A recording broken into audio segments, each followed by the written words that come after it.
how you can easily turn off your automatic updates on Windows 10. So the first thing you need to do is simply head over to your start menu and search in for services, as you can see. And when you search for the services, simply head over to the Windows Update section and simply double click on it.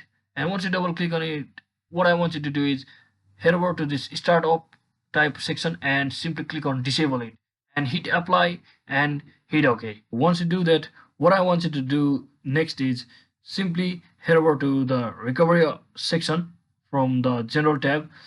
After the general tab, and just click on the first failure section and make sure it's on take no action option and simply hit the apply button and hit OK here as well.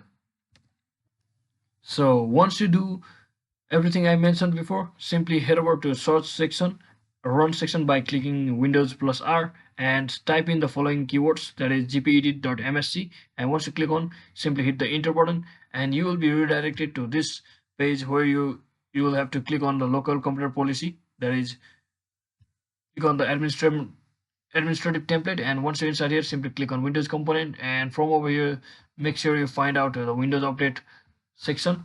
So let me just quickly find it out. Simply double click on it, and from over here what you can do is simply find the section which says configure automatic updates.